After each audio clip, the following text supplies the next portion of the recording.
This isn't smart. God damn it.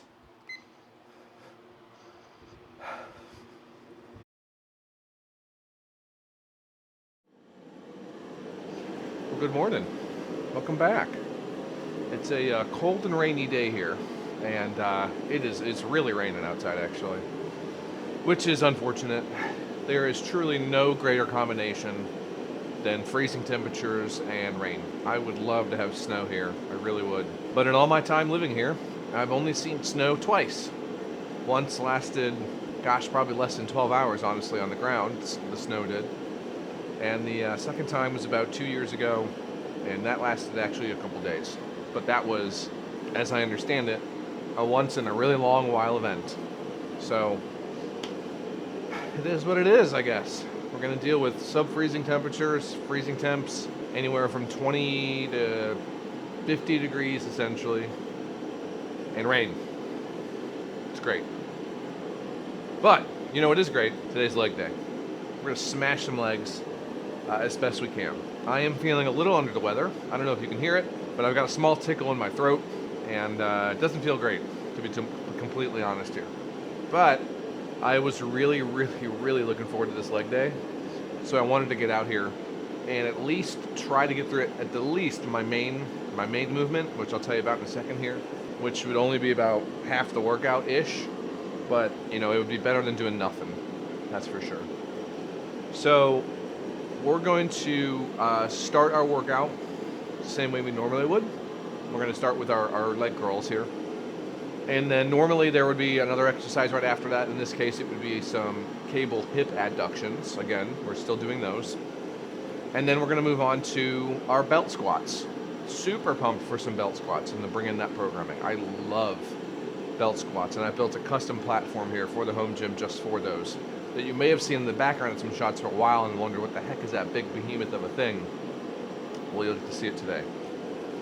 However, with my throat feeling the way it is, and me wanting to just try to get through the main movement at least, I don't know how I'm going to be feeling from an energy perspective after those belt squats, so I'm going to move those second to be after our leg curls, get those done, and then if we're still feeling up to it, who knows at this point, we'll do our adductions and the rest of our workout as well.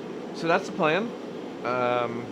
We will continue to see and monitor how I'm feeling through this workout. I don't feel horrific, you know, from an energy perspective. I don't feel too bad or out of the norm. That's for sure of how I should feel at this time. It's still pretty freaking early. It's 4:30 right now, but that might change after we start working a little bit too. You know, that has happened before where we get in here and it's very evident, very quick that our body's just not feeling up to it and we've got to rest.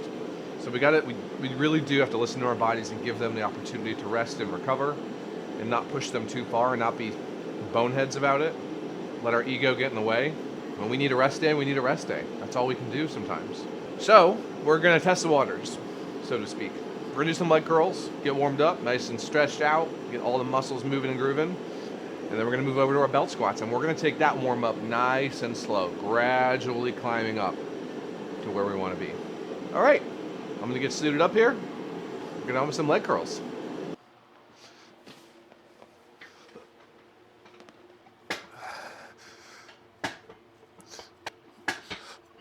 Three days later. Well, that wasn't fun.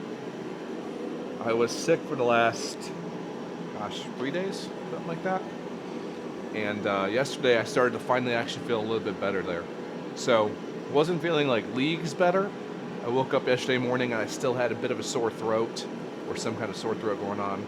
But by about lunchtime I was feeling fairly good. And so in the afternoon there after work, I was able to get in about 30 minutes worth of cardio. And that felt really good, actually. The other morning, when I started this workout, I really couldn't even get through. It looks like I got through about one set on my leg curls. This isn't smart. God damn it. After my warm-up, and I just was like, yeah, no, it's not feeling right. So I was pretty tired these last couple days, just an overall sick feeling. I didn't really necessarily have a single symptom, like one single symptom. Not, any crazy coughing, no crazy runny nose, upset stomach, none of that stuff. No fever, thankfully. But I did have a bit of a sore throat these last 2 days or so. I feel like I'm through that. I feel like we're on the uphill. I don't think we're like completely over it yet. And so I think it's very important to discuss what does working out look like when you are sick and when you're recovering, and what do you need to be doing. And the first thing we need to say is just this: when you're sick, take time off. You can't work out, you need to rest. Your body needs that rest. And that's what I recognized when I sat down to do these leg curls the other day, is that my body felt way more tired than it normally does. It was actively fighting something. And so the energy reserves, the energy stores were just not there. So that's a tough thing. We want to get our workouts in. We don't want to throw in the towel, but sometimes we just have to do that. Sometimes we have to take the time to let our bodies heal and give them what they need from a nurturing standpoint. Not even just from a nutritional standpoint, but purely from all the other things we do accumulating, making sure that it's adding up to be a net positive for our bodies. Getting enough sleep, getting enough rest, drinking enough water, those types of things. My body needed a couple days there to just fully get out of that funk, whatever it was exactly. And we're still not completely out of it, like I said. I've got still a bit of a sore throat this morning, but yesterday morning I woke up with the same thing, and a little bit of tea helped. So I got a thing of tea over here. It's cooling down still. It's really hot, still very, very warm to drink. But a little bit of tea, maybe a cough drop, and that's feeling a little bit better already. So I'm sure that as we continue to wake up and as we continue to drink that tea, we're going to continue to feel better in that regard. I feel tired, but not abnormally tired, or not out of the realm of reason of how tired we should be. But I do still feel a little tired, a little bit. So what we're going to do today, on the uphill now, right? We're easing back into it. I think some people would wait till they're completely healed, completely healthy again, not a little bit sick. And I don't think you should be going to the gym if you're sick. If you're hacking and coughing, you're runny nose and all this stuff, you've got contagions that you could spread to other people, don't go to the gym. Please, for the love of God, especially at the beginning of the year, don't go to the gym. It's the busiest time of the year at a commercial gym. I am lucky enough, though, that, there's nobody else here, just me. So I don't have to worry about that, thankfully, here. But I do still need to worry about making sure that I'm recovering. Now, thankfully, not only am I not contagious, there's nothing, contagious going on. I'm on the uphill. I'm on the up mend. And so I feel now, based on my experience with my body and what I've learned about it, I'm in a spot where I can get some kind of a workout in.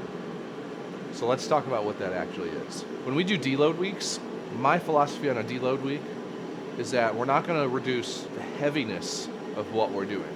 Meaning if we're squatting for 225 pounds, we're still going to continue to squat for 225 pounds. But what we are going to do is reduce the amount of sets and potentially even the amount of reps we do for those exercises. So let's say in a normal week you do 4 sets of squats for 8 to 10 reps. On a deload week, maybe we're only doing 2 or 3 of those. We're not going to keep it all. 60 to 75%. That 60% number is a pretty good number for a deload. But across all of your exercises, maybe some of them you do at 75%, maybe some of them you do at 60%. Maybe some of them you keep the same, like abs. You want to do abs all day, every day, go ahead, brother, go for it. But when we talk about a deload week, we need to be making sure that we're just lowering the overall total volume for a period of time so that our body has time to just fully recover from the CNS all the way up, right? Central nervous system, all the way up to our muscles, all of that stuff. That's what needs that break.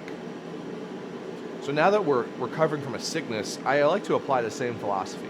We're going to ease into it. Now, we're not going to take a week to get back into a full swing of workouts here. Hopefully today's Friday, so hopefully by Monday, we're back into a full swing of workouts.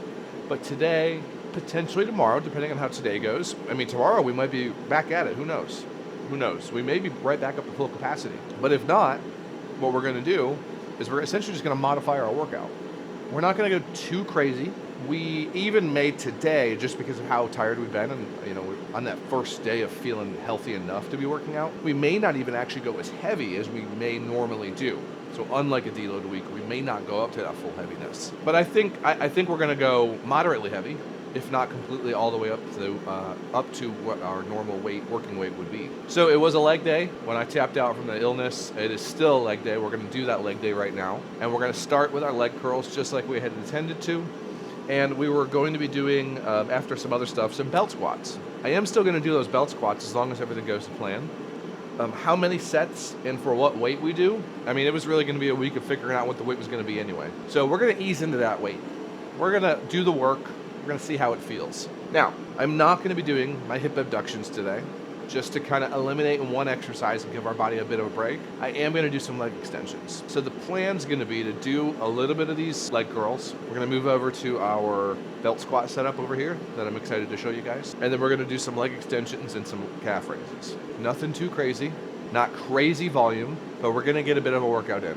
We're going to get the heart rate up, we're going to get the blood flowing, the sweat moving, and we're going to hopefully end up in a net positive spot here. So let's get set up for this. Let's get ready to go. Let's get warmed up. We're gonna warm up, start at the 0 here, and work our way up there, and see what we can do for this leg curl. I'll see you there in just a second.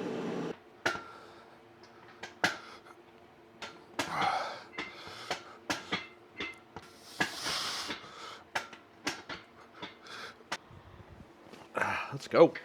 Set 2.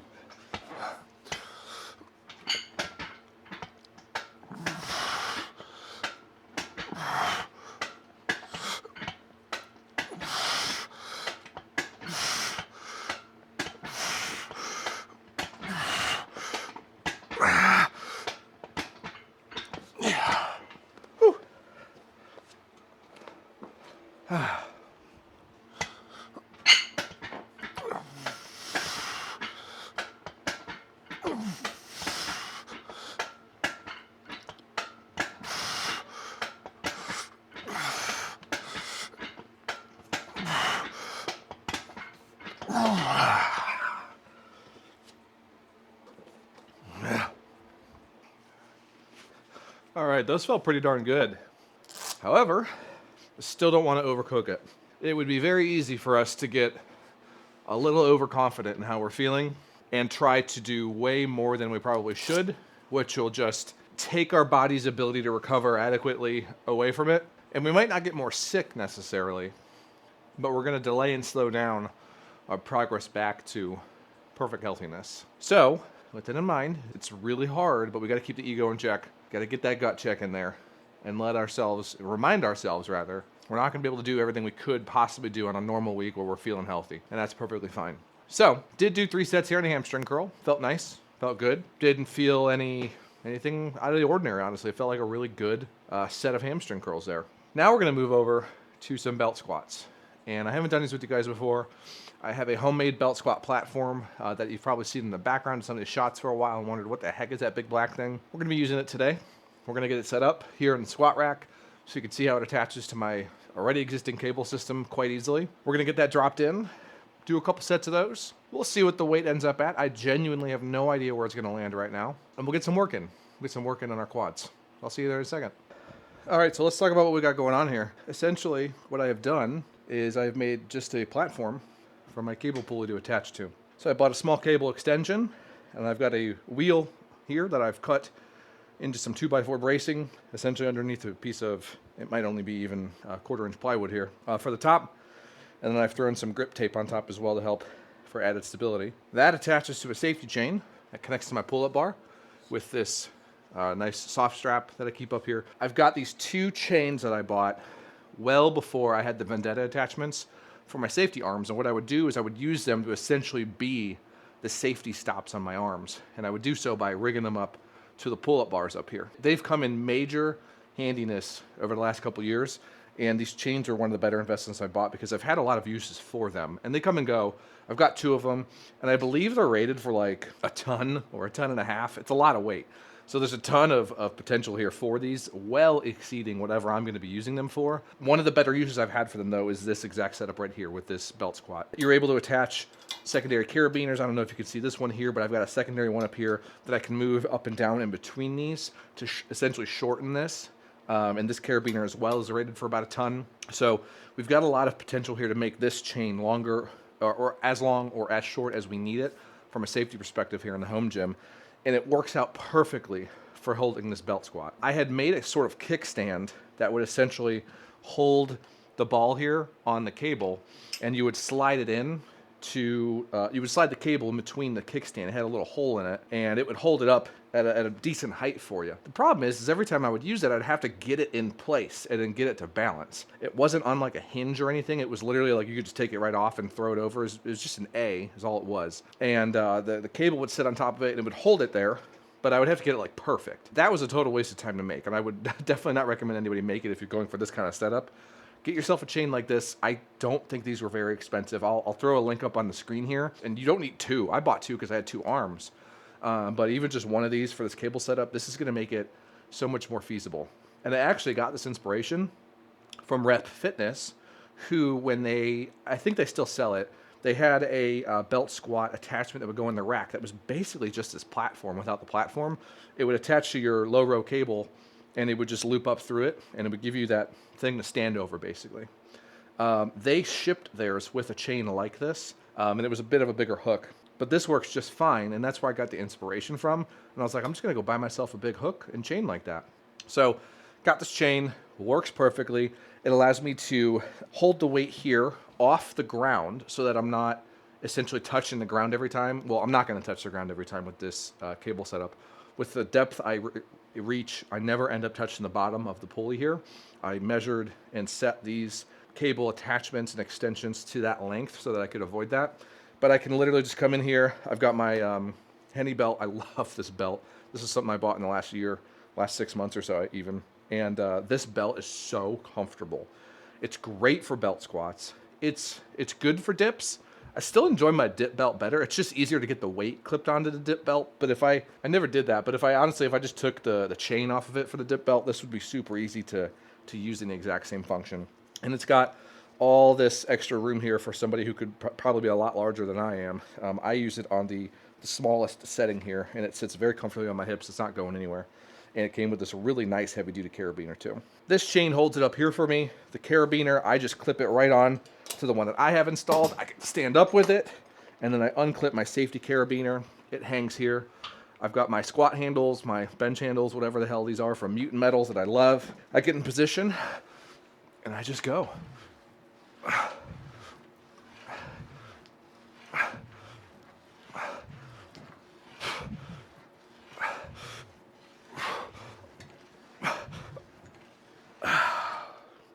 I'm clipped back in, let it go, takes the weight, and I'm out. It's that simple. It's an amazing little thing. This platform took the better part of a day to make. Kaizen DIY Gym is actually the one who had the plans for this.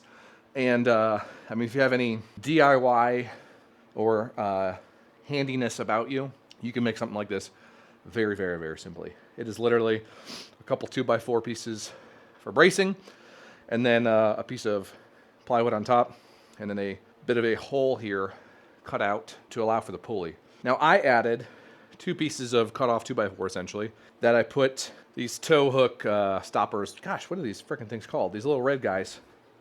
You know what I'm talking about. I know you do. Woo! Should probably not do that with a loaded weight on there. That was really dumb, BJ. But I use these to stop it from doing just that, to stop it from moving. Locks it in place, keeps it nice and still, and I don't have to worry about it shooting out like that. So I'm going to unload this weight the safe way and get this set back in a position so I can do the rest of these sets here. Hitch pins. That's what they're called, hitch pins. Okay, we got ourselves saved from imminent danger here, and we're ready to go. I've got 190 loaded up on the pulley here. I've done substantially more than that on this belt squat, but again, we're easing into it this week, or today at least, so we're not going to go too crazy. I'm feeling pretty good though. I actually got a little bit too warm there with the flannel on, so I still got 2 layers of dry fit on, and with the electric heater blowing on you especially, it can get a little warm there. So we're going to call this one that we're about to do our first set of the belt squat here, and we're going to get after it. So probably do 3 total sets.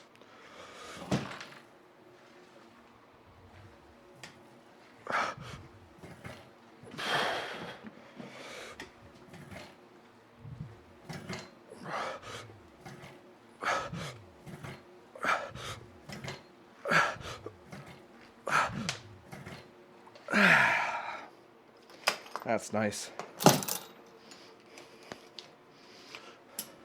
Now I do have a couple revisions that I want to make to this. First, and definitely most importantly, you'll notice when I'm on this, I'm like right at the goddamn front of it.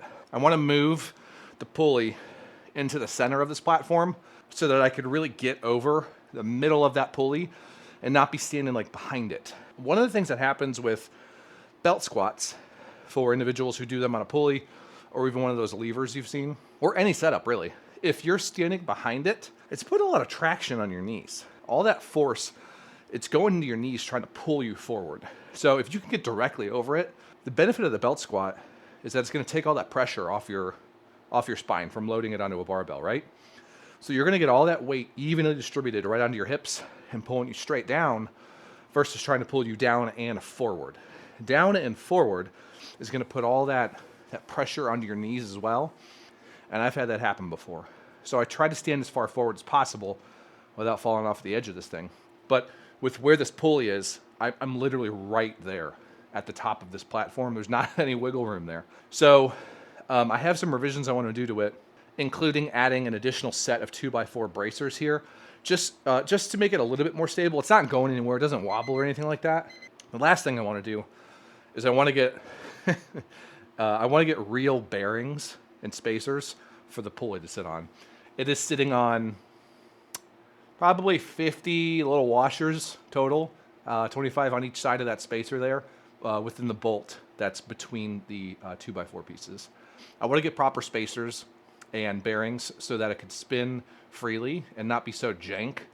It works fine, but it would be nice to have it perfectly centered, you know, a little bit more professional looking than it is. It's not pretty underneath this thing, but it functions. It functions and it's safe and it's going to do what I need it to do. And that's all that really matters sometimes. Other than that, I love this thing. I just never have I've been using this for over a year and a half now. I've never tied up the end of this extra cable length so that it's not just bobbing all over the place. I don't like to cut them off. If I ever need to extend it or shorten it again for whatever reason, I like to leave the extra length there. So what I'll do is I'll secure it as tight as possible with those metal cable ties, and then I will use zip ties to secure the extra bit of that cable in place so that it doesn't get in the way. The problem with this one, unfortunately, is that it is so short, the length of the cable. It doesn't leave a lot of wiggle room to keep that out of the way from getting sucked into the pulley. So when I tie it up, it'll probably still be dangling to the side, but at least it won't be, you know, it's probably 2.5, 3 feet long right now in the end here. That makes sure that it doesn't get sucked into this pulley and, you know, cause it to break or get jammed or something. But I'd like to just kind of tie it up so it's not this big long piece here that's just dangling freely all over the place. You know, I can tie it up and put it to the side so that it'll still move and be there, but it's not going to get like, you know, 3 feet worth just flopping all over the damn place. All right, another sip of tea. We're going to do another set. I did add 40 more pounds here, so we're up to 230. I know we're supposed to be easing into it, but it feels really freaking good to be doing some heavy-ass weight. Heavier ass weight. Again, all the way to the front here, try to get over that pulley. And then there's nothing to it but just a squat.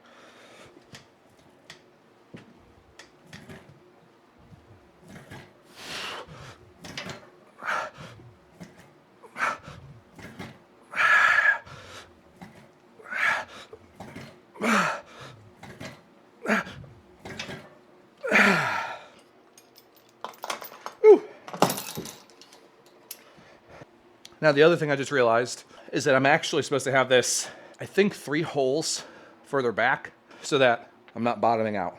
I am kissing the bottom when I get to depth here. It's not unworkable, and honestly for today, just kind of easing back into it, I'm not too terribly concerned about it. So what I can do in this instance, because I really like where it is positionally, especially in relation to where the handles are, is I can just shorten that cable up a little bit more that I have attached to the belt squat here. And that will pull the pulley up a bit more so that when I'm actually at the bottom, it's higher than it would be right now. Home gym stuff, you kind of got to really play around with it a lot. It's really important to get some, I've mentioned before, these little black stickers that I use to mark things on the rack so you can make setup easier. I believe I had them on here before. The pack of stickers I have right now, they're not very sticky sometimes. And I haven't been able to figure out if that's because of the cold weather that we've had the last couple months, or if they're just crappy little stickers. But I'm gonna have to reapply them so that I know where to be positioning my belt squat when I use it next week. Because we will be doing these for quite a few weeks now, and that's probably going to spur me this weekend to finally make the adjustments that I need right here, which means I'll have to add some additional brace, or move the bracing around, I guess. And then when I move it, I'll probably have to reconfigure / add additional bracing underneath so that I can actually get it centered the way I want to. All right, we're gonna do one more set. We're at 2:30, feeling good, got a little bit of a sweat going on. We're gonna do one more set of these and then move over to leg extensions, and we'll finish calf raises too. But that's all we're gonna do today.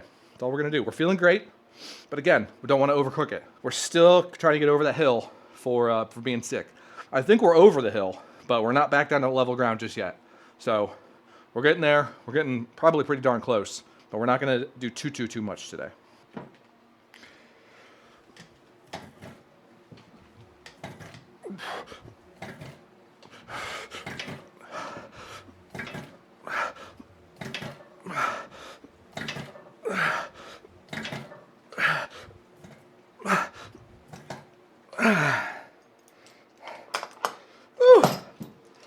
Okay, that was good. God, I missed doing these a lot. I'm glad we're back to doing them. They feel really good to be doing too. I am going to do my best to try to make some of these improvements this weekend to the belt squat to make it just better. Get it from that 80% to a 95%. But I'm glad we're feeling better and we're able to do these again, because I'll tell you, I was so disappointed when I couldn't lift the other morning. Mainly because, one, I just love these workouts, but I was also really looking forward to the belt squats again. All right, we're gonna get this torn down and put away, and get on over here for some leg extensions. Whew.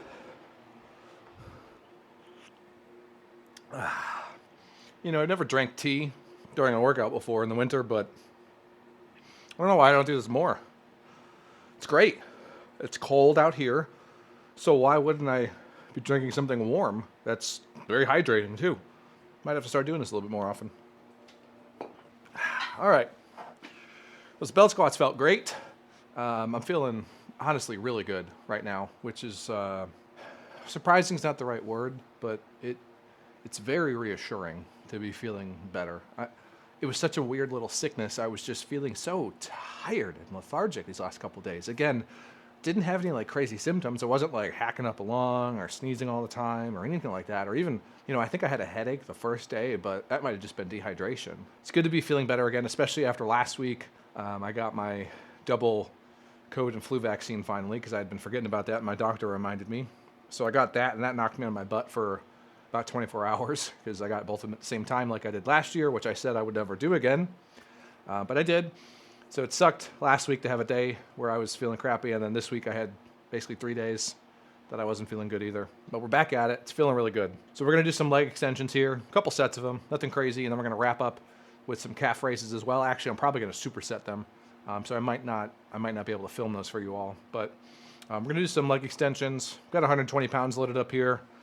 Still got my seat belt that I've only been able to use once, maybe twice now. I think this is the second time actually. So we're going to get strapped in and do some leg extensions.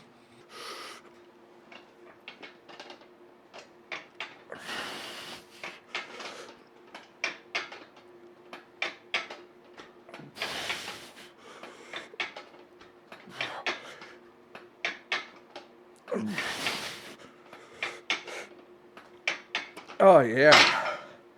Man, even after just those few sets of belt squats, my quads are fired up.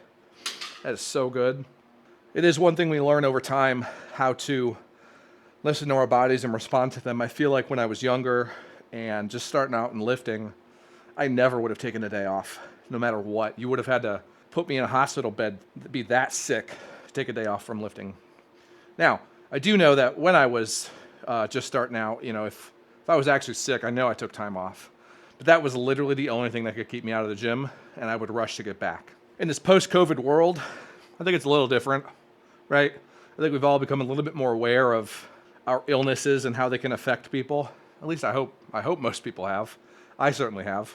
Working out in a home gym, I don't have to worry about other people, but I do got to make sure I'm taking care of myself. And if I'm not taking care of myself in every aspect and I'm rushing back to get a workout in when I'm not fully healthy, that's just going to delay things even further. And it's not going to help me one bit.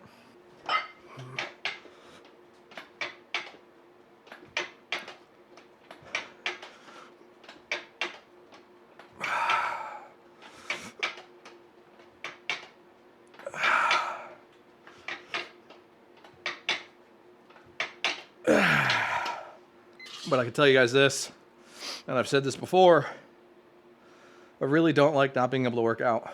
It's what starts my day on the right foot. It's my proverbial cup of coffee, right? You hear people talk about, oh, I haven't had my coffee yet, I can't deal with that, which, I don't know, I feel like that's a load of malarkey, honestly. If you're that dependent on caffeine, one, take a break from the caffeine, you probably need it. And two, just get some better sleep. A lot of people choose to stay up way too late or not get enough sleep. There's things that happen, you know, people have kids that wake them up. I've got one that wakes us up, but I still make sure I get to bed on time so that I can wake up on time.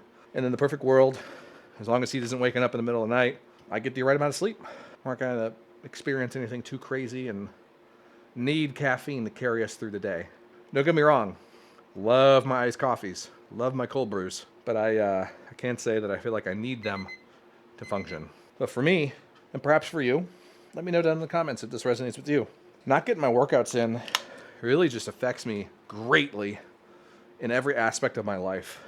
First and foremost, I feel like my mood sours, and it helps keep me stable and centered. I don't know if you've ever meditated before. Some people I know like to go to church and pray, and that's kind of their time to meditate, so to speak. I think meditate's probably the best way to kind of centralize that concept. And for a lot of us, and if you're watching this video, perhaps you as well, maybe you've just never conceptualized it, said it out loud, or realized it. But working out's a bit of a meditation and a bit of a practice too. We get in here every day, and we put in hard work for delayed gratification. And it takes years to make crazy progress. It doesn't take a long time, though, to make some small progress, especially when you're just starting out. But we come in and we do this daily practice. Some of us only work out for 30 minutes a day, a couple times a week. Some of us work out for 90 to 120 minutes, 6 to 7 days a week. It's a very wide range, very long spectrum. But we're coming in, we're putting in the time, the effort, the energy, and we're centering ourselves. We're bringing ourselves to a consistency that we can repeat day in and day out and have a piece of our day-to-day life that can be a bit of a pillar, a consistency, a centering point. Because when everything else in the world is going wrong, when everything's going awry, when everything is hard, the gym's here for you. And again, a lot of people have other things that fill that void for them. But I don't think there's a lot of people who have a true daily activity that isn't just some brain-rotting thing. And I don't want to be too mean, but there's a lot of people who would just come home and watch Netflix all evening, watch YouTube. I love video games. Maybe they just come home and rot and play video games. Don't get me wrong, I could rot for hours playing games. But I've got to get this in too. I've got to get some daily physical activity in to keep me going.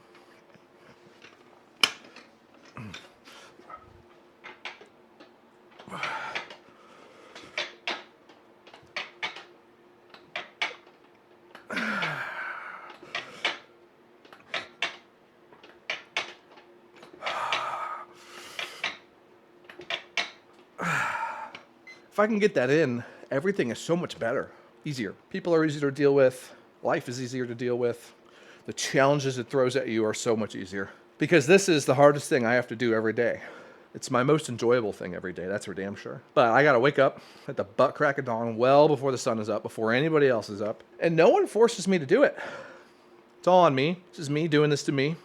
This cut, this diet, is me doing this to me for my own delayed gratification. But it's challenging me. It's pushing me. And in the world we grew up in, so many of us millennials and some of these Gen Zers grew up in the world where we got that instant gratification. I've talked about that before, right? And our minds we've been probably chemically rewired to get that instant gratification in everything we can interact with. But the gym, there is no instant gratification. It's all delayed gratification. You've got to put in the time, the effort, the energy to see the results that you want. And as I've said before, I believe if you can do that, it will translate into every other aspect of your life and make it easier to wait for that delayed gratification, because you have to wait for it. It's not a choice most of the time. You have to wait. It takes time. The difference here in the gym, hopefully, is that this is something you can truly, truly, truly enjoy the grind of every day. I love lifting and working out. For some of you, maybe your gym experience is a different sport. Maybe it's tennis, racquetball, pickleball, volleyball, basketball, football, soccer, rugby. But you've got to be putting in the time and effort and energy. You know this. You know this. I know you know this. It takes time to get good at those things. And it doesn't matter if it's sports related or not. It takes time to be better at reading, writing, drawing, any form of art, video games. You have to put in the time to consistently improve. Natural talent is so rare. So give me the person who had to work hard for it every single day. I'm going to pick that guy every single time, or that gal every single time, who worked their butt off to get to where they're at, to get to the skill level they're at, because I know they know what it means to have some determination, to have to grit your teeth at times, to shovel through it, and to just push forward. It is not just given to you. We've got to be working for it. Whew. Man, you get sick for 3 days and you feel like you're ready to give a speech to the Notre Dame football team. Anybody ever see the movie Rudy? It's a good one. It's a nice one. All right, we're going to do one more set of this, and I'm going to be wrapping up with some calf raises. That just for the sake of time, I'm not going to be filming here because I'll probably just rant all the way through it again and be out here way longer than I intend to, and I got to get some stuff done this morning. So we're going to do one more set of these. We're going to just destroy them. These have been feeling really good all morning, so let's do one more of these. Call it a day for now.